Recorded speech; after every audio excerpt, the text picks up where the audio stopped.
My story begins right here, actually, in Rajasthan, about 2 years ago. I was in the desert under the starry skies with this Sufi singer, Mukhtar Ali, and we were in conversation about how nothing had changed since the time of the ancient Indian epic, the Mahabharata. So back in the day, when us Indians wanted to travel, we'd jump into our chariots and we'd zoom across the sky. Now we do the same with aeroplanes. Back then, when Arjuna, the great Indian warrior prince, when he was thirsty, he'd take out a bow, he'd shoot it into the ground, and water would come out. Now we do the same with drills and machines. The conclusion that we came to was that magic had been replaced by machinery. And this made me really sad. I found myself becoming a little bit of a technophobe. I was terrified by this idea that I would lose the ability to enjoy and appreciate a sunset without having my camera on me, without tweeting it to my friends. And it felt like technology should enable magic, not kill it. When I was a little girl, my grandfather gave me his little silver pocket watch. And this piece of 50-year-old technology became the most magical thing to me. It became a gilded gateway into a world full of pirates and shipwrecks and images in my imagination. So I felt like our cell phones and our fancy watches and our cameras had stopped us from dreaming. They've stopped us from being inspired. And so I jumped into this world of technology to see how I could use it to enable magic as opposed to kill it. I've been illustrating books since I was 16. And so when I saw the iPad, I saw it as a storytelling device that could connect readers all over the world. It could know how we're holding it. It can know where we are. It brings together image and text and animation and sound and touch. Storytelling is becoming more and more multi-sensorial. But what are we doing with it? So I'm actually just going to go in and launch Koya, an interactive app for the iPad. So it says, place your fingers upon each light. And so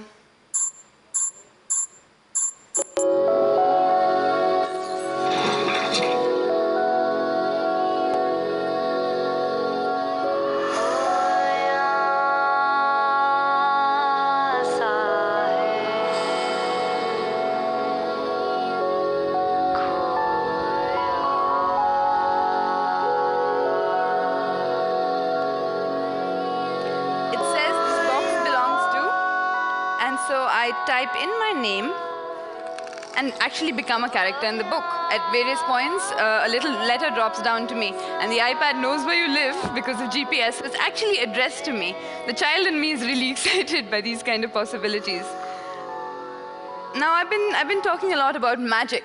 And I don't mean wizards and dragons. I mean the kind of childhood magic, those ideas that we all harbored as children.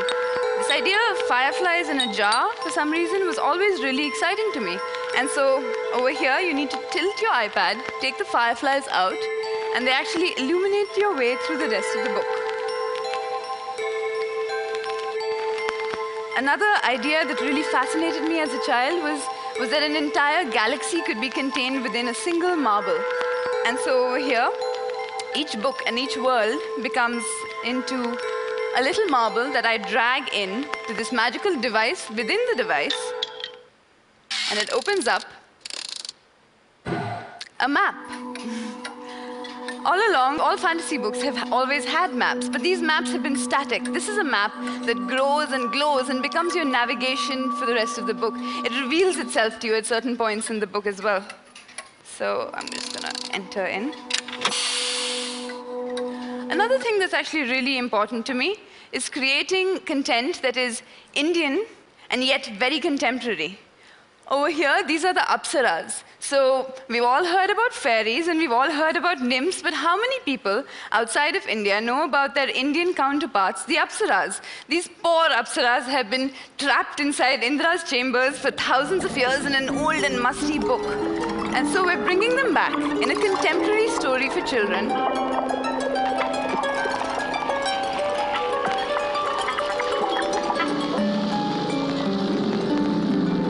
And a story that actually deals with new issues like the environmental crisis.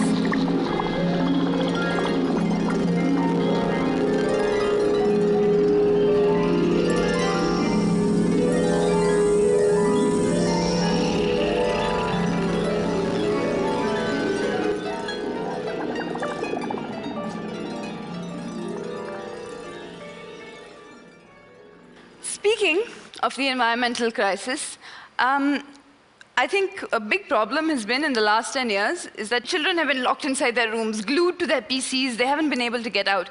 But now with mobile technology, we can actually take our children outside into the natural world with their technology. One of the interactions in the book is that you're sent off on this quest where you need to go outside, take out your camera on the iPad, and collect pictures of different natural objects. When I was a child, I had multiple collections of sticks and stones and pebbles and shells, and somehow kids don't do that anymore. So in bringing back this childhood ritual, you need to go out and in one chapter, take a picture of a flower and then tag it. In another chapter, you need to take a picture of a piece of bark and then tag that. And what happens is that you actually create a digital collection of photographs that you can then put up online. A child in London puts up a picture of a fox and says, oh, I saw a fox today. A child in India says, I saw a monkey today. And it creates this kind of social network around a collection of digital photographs that you've actually taken. In terms of, in the possibilities of linking together magic, the earth, and technology, there are multiple possibilities. In the next book, we plan on having an interaction where you take your iPad out with the video on, and through augmented reality, you see this layer of animated pixies appear on a houseplant that's outside your house. At one point, your screen is filled up with leaves, and so you need to make the sound of wind and blow them away and read the rest of the book. We're all moving here to a world where the forces of nature come closer together to technology, and magic and technology can come closer together. We're harnessing energy from the sun, where we're bringing our children and ourselves closer to the natural world and that magic and joy and childhood love that we had through the simple medium of a story. Thank you.